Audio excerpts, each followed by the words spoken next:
નમસ્તે દર્શક મિત્રો, મારું ભાવેણા ચેનલમાં આપનું હાર્દિક સ્વાગત છે. સુરતના રાંદેર પોલીસની સરાહનીય કામગીરી. હત્યાના ગુનામાં આરોપીને ગણતરીની કલાકોમાં ઝડપી લીધો હતો. અહેવાલ જયભાઈ બગિયા, સુરત. આજરોજ રાતના આશરે 2:30 થી 3 વાગ્યાના અરસામાં રામનગર સરકારી વસાહતની પાસે એક હત્યાનો બનાવ બનેલ. જે ઘટનાની જાણ થતાં રાંદેર પોલીસ તેમજ ઝોન 5 વિસ્તારના અલગ અલગ પોલીસ સ્ટેશનોની વિવિધ ટીમો સાથે અધિકારીઓ સ્થળ પર પહોંચી ગયેલ.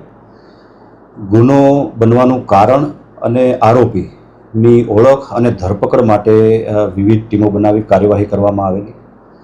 જે બાદ ગણતરીના કલાકોમાં 2 આરોપીની ધરપકડ કરવામાં આવેલ છે અને આ કાયદેસર કાર્યવાહી હાથ ધરવામાં આવેલ છે.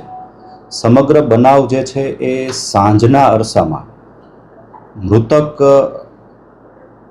અમર પંજવાણી અને આરોપી સિગરેટ પીવા માટે ભેગા થયેલા, જે દરમિયાન બંને વચ્ચે ગાળાગાળી થયેલ અને ઝઘડો થયેલો. જેનું મન દુઃખ રાખી આ ઘટનાનો મુખ્ય આરોપી, જે કાયદાના સંઘર્ષમાં આવેલ કિશોર છે, તેણે રાત્રે ઘરે જઈ અને પોતાની સાથે એક ચપ્પુ રાખેલું, જે ઘરમાં વપરાશનું સામાન્ય રીતે વપરાતું હોય છે, એ ચપ્પુ પોતાની સાથે રાખી અને બહાર નીકળેલો.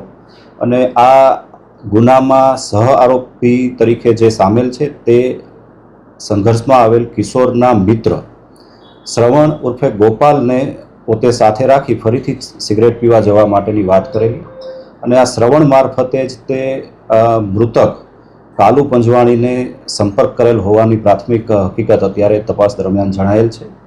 તેને બોલાવી ત્રણેય લોકો બાઇક પર રવાના થયેલ અને આ દરમિયાન જ બાઇક ચલાવવા બાબતમાં અને સિગરેટ પીવા બાબતમાં ફરીથી બંને વચ્ચે બોલાચાલી થયેલ, ઝઘડો થયો.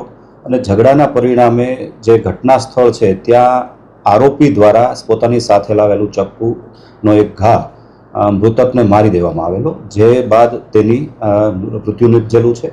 અને આ સમગ્ર બનાવમાં સામેલ બંને આરોપી, જેમાં એક શ્રવણ ઉર્ફે ગોપાલ, જે ઉગત કેનાલ રોડ પાસેની ઝૂંપડપટ્ટીમાં રહે છે, અને અન્ય જે છે એ કાયદાના સંઘર્ષમાં આવેલ કિશોર છે, તેની ધરપકડ કરવામાં આવેલ છે અને આગળની કાયદેસર કાર્યવાહી હાથ ધરવામાં આવેલ છે. સર, મૃતક શું કરે છે અને આરોપી શું કરે છે?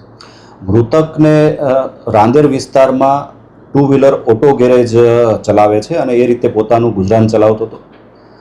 આરોપી જે છે એ કાયદાના સંઘર્ષમાં આવેલો કિશોર છે મુખ્ય, જેથી તેની ઓળખ આપી શકાય તેમ નથી.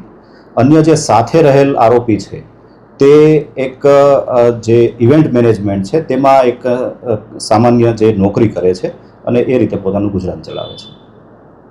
Thank you.